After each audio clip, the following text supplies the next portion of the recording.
Assalamualaikum warahmatullahi wabarakatuh. Perkenalkan, nama saya Muhammad Fikri Rafeli dengan NIM 3 digit terakhir 107 dari Teknologi Rekayasa Otomasi Angkatan 2025.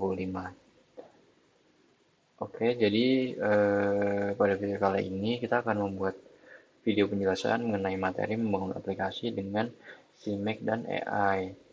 Nah, pada video kali ini kita akan mempelajari bagaimana cara membangun sebuah aplikasi C++ modern menggunakan CMake, termasuk apa itu CMake, bagaimana cara kerjanya, serta bagaimana kita memadukannya dengan teknologi AI untuk membuat program yang lebih kompleks dan terstruktur. Oke, lanjut. Nah, apa sih itu CMake? Eh, jadi CMake itu adalah build system generator, yaitu alat yang membantu kita membuat, menguji, dan mengemas aplikasi, terutama aplikasi C++. Nah, yang perlu diingat ya teman-teman, CMake itu bukanlah sebuah compiler, jadi jika seperti GCC ya. Jadi kalau GCC itu adalah yang mengompilasi kode, sedangkan CMake adalah alat untuk membuat instruksi agar GCC itu tahu dia tuh harus mengompilasi apa, kemana, dan dengan konfigurasi apa gitu. Jadi CMake itu memakai file bernama cmakelist.txt sebagai pusat konfigurasi. Nah, di file ini tuh kita menuliskan nama project, versi C++, daftar .cpp, library apa saja yang ingin dipakai, dan instruksi build lainnya. Nah, keunggulan lainnya adalah CMake bisa menghasilkan berbagai jenis output build, semisal Makefile untuk Linux dan macOS. Lalu yang kedua ada proyek Visual Studio buat Windows. Lalu ada file Xcode. Nah, ini itu yang membuat CMake menjadi standar industri untuk C++ modern, teman-teman. Selanjutnya adalah toolchain. Jadi, toolchain itu adalah serangkaian alat pemrograman yang digunakan secara berurutan untuk mengubah kode sumber menjadi program yang dapat dijalankan. Nah,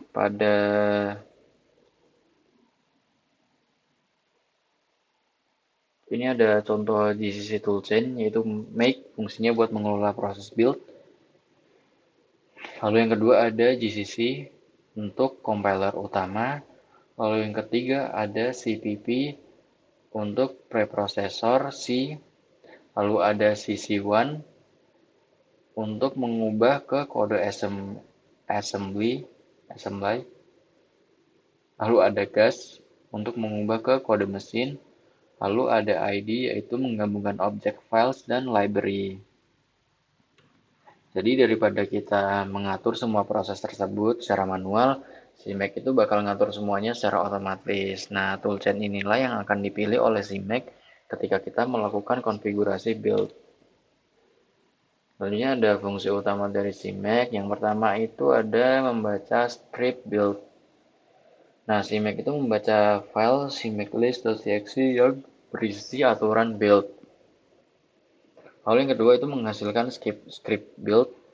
Nah, CMake itu kemudian menghasilkan file system build sesuai platform, misalnya Makefile, file Project Studio, file Ninja build system. Nah, setelah itu kita tinggal mengetik build dan CMake bakal manggil compiler, linker, dan toolchain lainnya sesuai konfigurasi.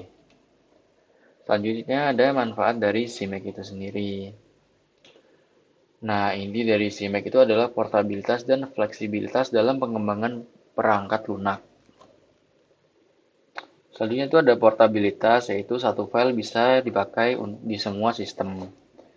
Contohnya kayak Windows, Linux, dan macOS. Nah, yang saya pakai ini sekarang Windows ya teman-teman. Lalu adalah satu script untuk semua, yaitu cmakelist.txt itu uh, tetap sama meski pengguna memakai compiler yang berbeda. Lalu integrasinya yang baik, CMake itu kompatibel dengan ide besar kayak Visual Studio, VSCode, CLion, Qt Creator. Lalu manfaat yang terakhir adalah struktur proyek modern. Nah, CMake itu lebih rapi dan mudah dikelola dibanding membuat Makefile manual. Oke, lanjut. Nah, mengapa sih kita harus menggunakan CMake? Ini ada 4 ya teman-teman. Yang pertama ada portabilitas lintas platform. Nah, kita tuh nggak perlu menulis ulang konfigurasi build itu untuk setiap sistem ya teman-teman. Nah, karena ini ya yang sudah tertera di PowerPoint, jadi satu cmake.txt itu dapat digunakan di Windows, Linux, dan macOS. Lalu yang kedua ada manajemen proyek skala besar, yaitu CMake mampu mengatur ratusan file C++ dan dependensinya. Lalu yang ketiga adalah memudahkan integrasi library eksternal. Jadi misal OpenCV, WX Widgets, Boost, dan lain-lainnya. Lalu yang keempat ada pengembangan modern ya teman-teman. Nah, banyak project open source seperti LLVM, KDE, dan Blender menggunakan CMake sebagai build system utama. Dengan kata lain, belajar CMake itu membuat kita siap masuk ke standar industri C++ pada masa kini ya teman-teman. Nah, buat install CMake itu ada urutannya. Yang pertama kita harus download CMake. Ke webnya itu ada di cmake.org. Lalu kita harus menginstal compiler melalui MSYS2 yang sudah saya install di video sebelumnya ya teman-teman. Lalu ada sorry. Lalu kita bisa menginstal CMake melalui MSJS2 tadi. Lalu untuk menambahkan ekstensi CMake Tools di VS Code, nah dengan ekstensi ini tuh kita bisa melakukan konfigurasi project, build project, run executable, debug. Nah, semua itu langsung dari Visual Studio Code ya, teman-teman. Nah, ini ada alur build CMake di Visual Studio Code ya. Ini jadi lanjut saja langsung. Nah, ini ada salah satu contoh penggunaan CMake dan AI ya. Jadi aplikasi yang dibuat itu adalah sebuah kalkulator desktop C++ dengan GUI menggunakan WX Widgets dan logika perhitungan bisa dibantu AI untuk menghasilkan kode parsing ekspresi. Nah, fitur kalkulator ini tuh ada operasi dasar kayak tambah kurang kali bagi, operasi lanjutan, pangkat akar persen, dukungan tanda plus minus, dukungan tanda kurung, parsing ekspresi dengan prioritas operator, panel history. Nah, desain antarmuka, jendela desain antarmukanya itu jendela GUI tanpa konsol ya teman-teman. Lalu display perhitungannya itu ada di atas, tombol angka dan operator tersusun di grid, lalu panel history ada di sebelah kanan itu teman-teman. Lalu buat struktur programnya, program itu dipisahkan menjadi beberapa file. Yang pertama ada main.cpp yaitu melalui aplikasi WX Widgets. Lalu yang kedua ada kalkulator app.h atau .cpp yaitu mengatur tampilan GUI dan interaksi tombol. Lalu yang ketiga ada kalkulator logic.h atau .cpp buat mengatur logika perhitungan dan parsing ekspresi. Nah, pembagian ini tuh mengikuti prinsip OP sehingga mudah dipelihara dan dikembangkan. Nah, peran AI dalam kalkulator ini tuh yang pertama ada menghasilkan struktur kode kalkulator, yang kedua membuat fungsi evaluator ekspresi, yang ketiga menyederhanakan debugging, lalu yang terakhir memberikan saran optimasi. Nah, dengan CMake, struktur folder, source code, dan integrasi library tetap rapi dan terorganisir. Oke, mungkin penjelasan materinya segitu saja. Saya akan menunjukkan bagaimana cara menginstal CMake itu sendiri. Lanjut, selanjutnya kita akan menginstal CMake ya, tapi sebelum itu kita harus menginstal compiler terlebih dahulu. Jadi sini saya sudah ada di aplikasi MYS2 yang sudah saya install di video sebelumnya teman-teman.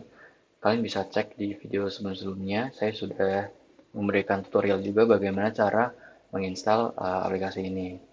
Nah, kita harus mengetik perhatikan kata ini teman-teman. Kita copy dulu, lalu kita masukkan ke sini. Sorry.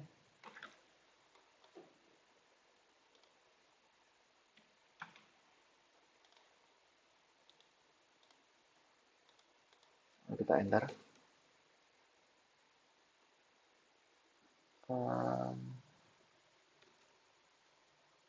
Ada kesalahan, sorry.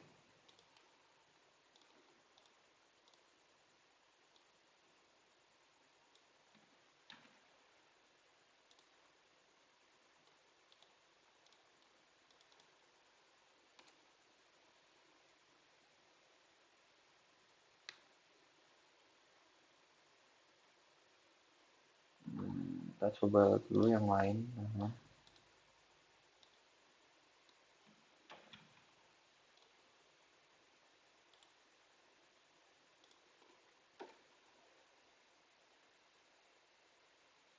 Nah, di sini kita akan menginstal 24 package. Langsung ketik saja ya. Kita tunggu ya teman-teman.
Oke, sudah terinstall teman-teman.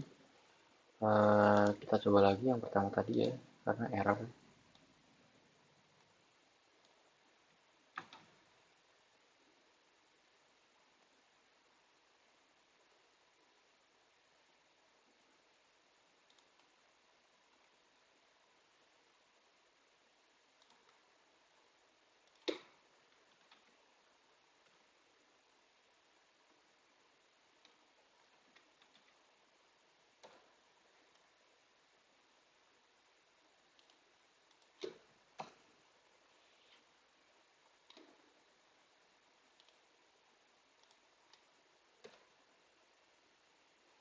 Sepertinya ada error ya teman-teman. Harusnya tuh bisa download. Jadi mungkin eh, langsung saja ke Visual Studio Code-nya. Kalau kalian sudah menginstal dua compiler tadi, kalian bisa ini ya, menginstal extension bernama CMake Tools di Visual Studio Code. Langsung saja kita install.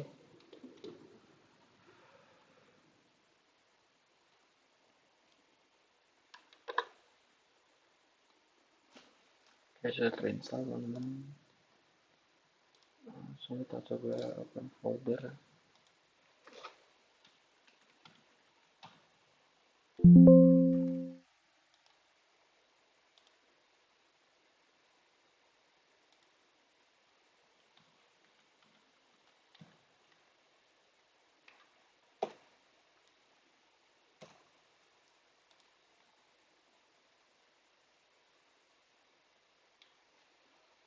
Coba di sini.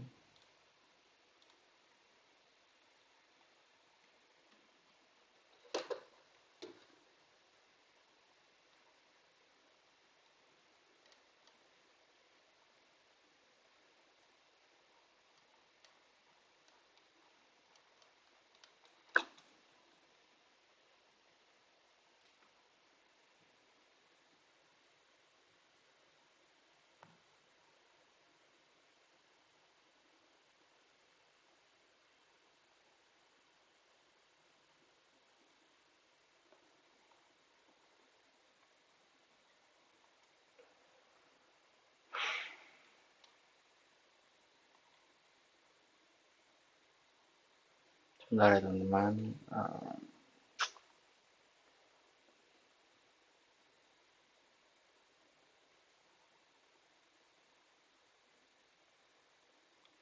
Oke ya, karena kita tadi mempelajari tentang si make ya, jadi ya sebenarnya tinggal dicari aja di sini. Berarti tadi tuh satu compiler sebenarnya udah cukup ya teman-teman, nggak harus dua-duanya.